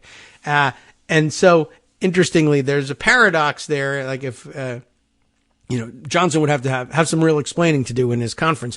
I'm going to give Democrats more seats on the House Rules Committee, but the aim is to actually make legislation more Republican. So in the end, if you follow me here, you'll see that this makes some sense. Whether or not they'll follow him, I don't know. Whether or not they'll be willing to think it through. I mean, I guess in a caucus or conference full of murdery traitor Greenes, the answer is no, but that's a real possibility. But at the same time, if you're also, by the way, offering those sorts of resolutions, you could come to the floor with a resolution saying, I move that the whole House reorganize itself, and that it reorganize with a recognition that Democrats are the functioning majority here. We should vacate the chair. We should have a vote for speaker. I believe that a Democrat will be elected to the speaker, and we should reorganize the membership of every single committee in the Congress and give the chairmanship to Democrats and the majority share of the seats to Democrats. Well, of course, there's no way Republicans wouldn't vote for either of these things, probably, although some of them might be convinced to vote. That's why I offered the idea of changing just the Rules Committee. Like, it doesn't give away the speakership. It doesn't even necessarily give away any Republican seats on the Rules Committee. It just makes the Rules Committee have a fair shake at being a functional institution and being able to outvote the two Freedom Caucus nudniks for once. And to have, the Democrats on the panel who don't represent a majority because it's still evenly divided, but they're joined by one or two Republicans or even more occasionally in outvoting the Freedom Caucus people. It could happen. Now, anyway, this is all happening in the structure of what happens what if there really is outright just more Republican resignations, and suddenly you find yourself with, if everybody who's sworn in and eligible to vote shows up and votes, there are more Democrats serving in the House than there are Republicans serving in the House. How do you reorganize? Like in the Senate, you adopt resolutions that organize the place, organizing resolutions, and you would just say, look, we're going to have another vote for speaker, or, whatever you work out. You could work out a deal where Johnson remains speaker for some reason, if you think that'll work, and you think it'll buy you anything. But in the meantime, right at the beginning of every Congress, when they figure out who the majority is, there are organizing resolutions that name the members of each of the committees, how many members there'll be, and how many from each party, and who those members are, and they adopt them, and that's how you get yourself onto a committee seat. You could simply undo that. House rules can change at any time, and of course the composition of the committees likewise can change at any time. There just has to be a majority that's capable of enforcing it. You could find yourself in a situation where there are more sworn and serving Democrats in the House than Republicans, but for whatever reason, they can't muster that majority, which would be a problem because you need that majority in order to adopt these resolutions. But there has to be both a existing majority and functional majority to do it. So anyway, should it happen that there end up being more Democrats than Republicans, both in reality and functionally, they could come to the floor and force a vote on reorganizing the House, vacating the chair, etc., and simply using their majority muscle to remake the House for the balance of the 118th. That's something they can do. But they could also work out something in between, too, right? If they have some difficulty assembling the functioning majority, or just for continuity's sake, or in some kind of deal making, they could, in fact, decide to leave Johnson in place, but just reconstitute some, if not all, of the committees. It's something to think about. Anyway, yes, so Dan goes on to say there's another thing to think about. More Republicans may be planning to retire early, and they may not bother to tell their leadership. And this is because more and more moderate Republicans, meaning to the left of Genghis Khan anyway, are increasingly fed up with GOP antics and inability to govern. So, for instance, he points to Aaron Blake's analysis the other day about the decline of the Republicans' governing wing by the numbers, and basically speculating what if somebody else decides to leave. I don't know if anybody really will, but they certainly could. And then, of course, there's the motion to vacate. Blake, he says, is focusing on those who have decided not to run for re-election, but look at what Gallagher did. He quit in the middle, even though he's a powerful chairman. Not really. He deliberately timed it so the GOP will be short a seat for the rest of the term, and he did it without letting the leadership know. That's more than getting tired of it at all. That's taking revenge. And all it will take is 2 or 3 more to follow his example, and the Democrats will have a majority. That's the truth of the numbers of it. But, of course, everyone will be under extraordinary pressure not to do that. So, at that point, though, Dan says, I'm not sure what will happen procedurally. I've told you what will happen procedurally. Well, nor is anyone. I'm not sure of it. That's definitely true. But that's the most likely route, I would think. It's never happened, but it has happened in the Senate. Remember that. But remember back when McCarthy agreed that a single member could move to vacate the chair as one of the prices that he paid for his speakership, for all the good it did him? It turns out that any single member would work. It doesn't have to be a Republican.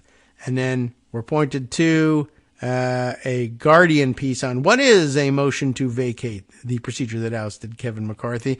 Brief excerpt from that. Just reminding everybody, the motion to vacate is the House's procedure to remove its speaker. The chamber's current rules allow any one member, Democrat or Republican, to introduce the motion, and if it's introduced as a privileged resolution, that's the mistake Murdery Traitor Greene made, or she may have intentionally opted for that so that she could go away on Easter vacation. The House must consider it at some point, although it could be delayed with procedural votes.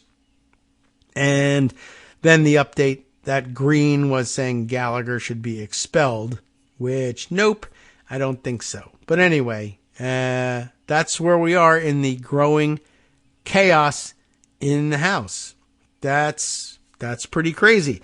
So, lots of other things to catch up on in the few minutes that we have left here. I'm trying to decide what's the top level important stuff. And scanning around, here's something that'll make you annoyed and upset.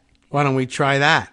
The Houston Chronicle reporting that Ken Paxton has apparently reached a deal with prosecutors that would I don't know exactly what happens. Does he get let off the hook in any of this, or what? The Houston Chronicle is not going to let me actually read the article, so I'll have to look around for something else on that and get the Ken Paxton news, but that's pretty disappointing. Here's the AP reporting Texas AG Ken Paxton reaches a deal to end the securities fraud charges. After 9 years, they'll finally get rid of these charges for him.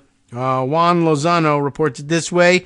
Paxton agreed on Tuesday to pay nearly $300,000 in restitution under a deal to end criminal securities fraud charges that have shadowed the Republican, to no avail, for nearly a decade.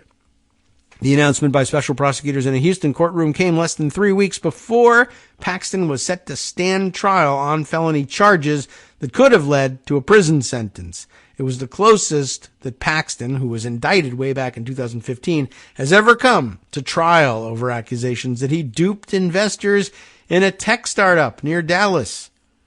Under the 18-month agreement, the special prosecutors would drop 3 felony counts against Paxton as long as he pays full restitution to his victims and completes 100 hours of community service and 15 hours of legal ethics education. The former special prosecutor said the chance of a conviction was going to be 50-50. So I guess that's why they decided to go in for the deal instead. Paxton said little during the hearing, and he avoided reporters by leaving the court through a back door. But in a statement released later Tuesday, Paxton, one of the nation's most prominent state attorneys general, it says, attorney generals, which is wrong, but who just 6 months earlier was acquitted of corruption charges in an impeachment trial in the Texas Senate, remained defiant. Because why not? No one's ever going to punish him. There will never be a conviction in this case, nor am I guilty, said Paxton, while thanking his family and supporters for sticking by my side. The agreement lets Paxton remain in his elected position and doesn't affect his law license. Dan Kagro, Paxton's attorney, said prosecutors would never have been able to prove their case at trial, but he conceded that it was cheaper for Paxton to accept the agreement. Number one, the economics are actually in his favor for not going to trial. And number two, it's a guaranteed dismissal at the end of the day, Cogdill told reporters.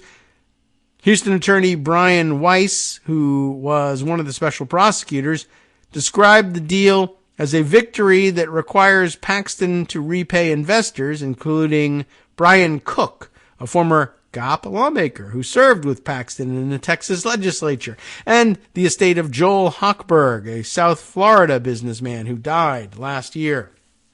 Weiss, and by the way, it's W-I-C-E, Weiss, who previously indicated that he would consider a pretrial deal a slap on the wrist, said he and fellow prosecutor Jed Silverman reevaluated their chances of success based on evidence and witnesses.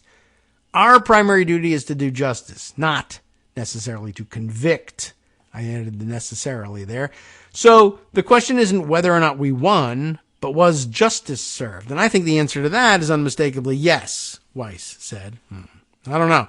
Kent Schaffer, who worked as a special prosecutor on the case until February and had tried to broker a similar settlement, said insufficient resources and antagonistic witnesses could have hindered the prosecutor's case.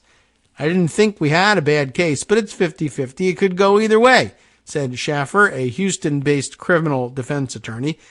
The Cook and Hochberg family said in a statement that they're grateful that they will receive restitution in full. Weiss acknowledged the long arc of the case that shuffled between 4 different judges over the years, ping-ponged between courtrooms in Dallas and Houston, and was slowed down by the aftermath of Hurricane Harvey in 2017. The resolution of the securities fraud case furthers a dramatic reversal of political fortune for Paxton, who just a year ago appeared imperiled by the criminal case and the threat of being removed from office after his top aides reported him to the FBI.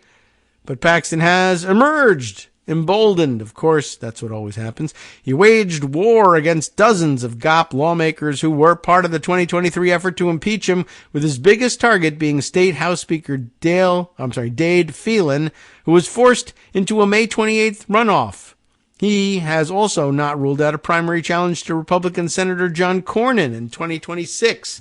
So all the chaos of the House of Representatives extant in the Republican Party of Texas. And it looks like they may come out the winners again. Paxton still faces legal trouble, however. A federal investigation has been probing some of the same charges presented in his impeachment. And former aides who reported Paxton to the FBI are trying to make him testify in a whistleblower civil lawsuit. The securities fraud case has hung over Paxton nearly his entire time in statewide office, yet the 61-year-old has shown political resilience time and time again, winning over conservative activists and, importantly, within the GOP, former President Donald Trump, who is a model for him of how to avoid criminal liability.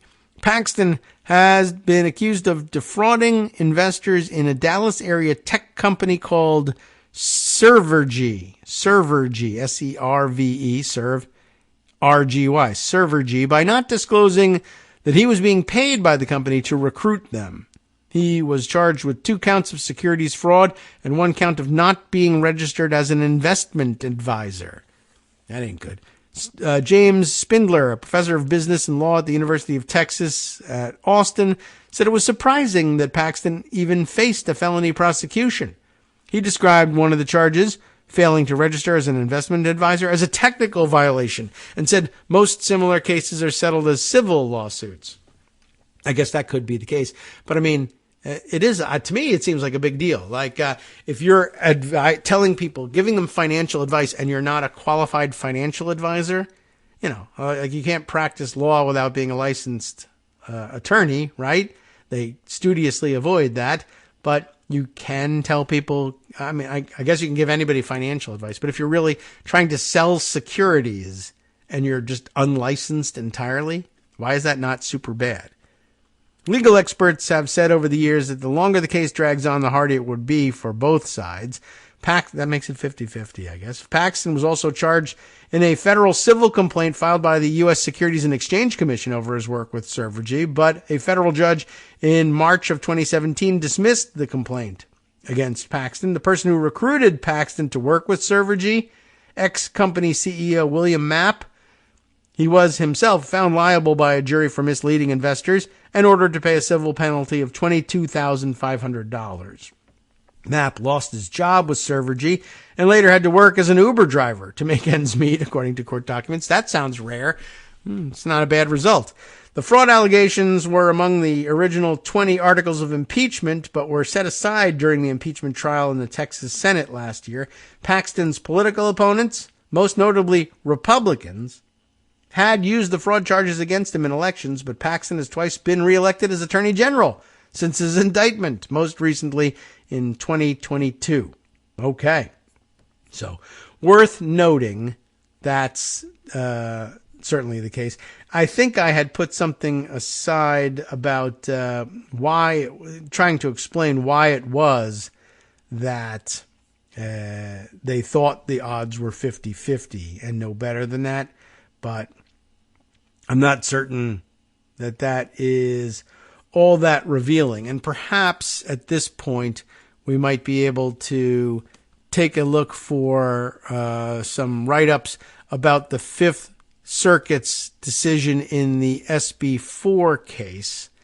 I'll grab this one from, it's a Texas Tribune. Allow me to read the whole thing. That's a local source. And we'll just read a bit of this before exiting for the day and handing things over to Justice Putnam to take the wheel for the West Coast Cookbook and Speakeasy. The appeals court keeps Texas's migrant arrest law on hold. The order prevents Texas from arresting and deporting migrants suspected of illegally entering the U.S., while the case challenging the law is under consideration. This is actually an Associated Press article running in the Texas Tribune. I thought it might have some local color on this, but who knows? But I'm sure the reporters are on the ground in Texas. But I'll give you a quick rundown, and then I'll give you a one-sentence look that Adam Bonin was sharing on social media.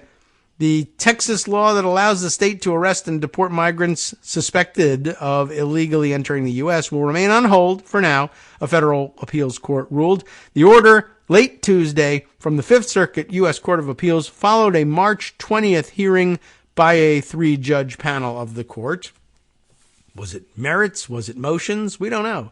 It's the latest move in a seesaw legal case over Republican Governor Greg Abbott's strict new immigration law that is not yet ended. The Justice Department has argued that Texas's law is a clear violation of federal authority and would create chaos at the border, which is not something that they don't want, right? Anyway, Texas has argued that President Joe Biden's administration, any federal administration, I'm sure for their purposes, isn't doing enough to control the border and that the state has a right to take action, which it does not. The law was in effect for several hours on March 19th after the U.S. Supreme Court cleared the way, but the High Court didn't rule on the merits of the case. It instead sent the case back to the Fifth Circuit, which then suspended enforcement while it considered the latest appeal. The latest ruling keeps the block in place. Spokespersons for Abbott and Attorney General Ken Paxton did not immediately return phone calls for comment on Wednesday. The law signed by Abbott allows any Texas law enforcement officer to arrest people suspected of entering the country illegally, but that brief window while the law was in effect revealed that many sheriffs were unprepared, unable, or uninterested in enforcing SB 4 in the first place. That's not unexpected. And let's see. Maybe the thing to do here, though, is to borrow from Adam Bonin, who had said via Blue Sky just recently that in case you only have time to read one sentence from today's 121-page opinion and dissent from the Fifth Circuit, barring enforcement of Texas's SB 4, it should be this one, and it is screen capped below. Supreme Court authorities and the detailed statutory scheme governing who will be permitted to remain in the United States and removal procedures strongly indicate that Congress, quote, occupies the entire field, unquote, of unlawful entry and re-entry of non-citizens, as well as removal. In other words, my own reaction to it is the Fifth Circuit has suddenly discovered at this late date how things actually work in federalism. And when the federal government is in charge of an area of law, that's the term of art. There it is right there. Occupied the entire field. There's no room for states to have their own immigration policy here. It just violates the principles of federalism and the reason for having a national government in the first place. And of course, these are national borders that we're talking about people crossing, not state borders, and states don't control them. The federal government does. In other words, this is the Fifth Circuit saying, oh yeah, this is actually basic modern law and how things really work and have worked since forever. I forgot about that. So, interesting that they've finally discovered that. Time for me to get out the door here. Justice Putnam and the West Coast Cookbook and Speakeasy are next. From netrootsradio.com. Is next. You have been listening to Kagro both of them are next. In the morning with David Waldman. Here's what he's got on tap. Trump's latest shameless grift, the Bibles, I guess, is backfiring with all Americans, including real conservatives. I don't know. I'm interested to find out why. Also, a federal court has tossed Republican Pennsylvania lawmakers' challenge of state and federal voter access actions. That and much more from around the country and around the world next. We'll see you tomorrow.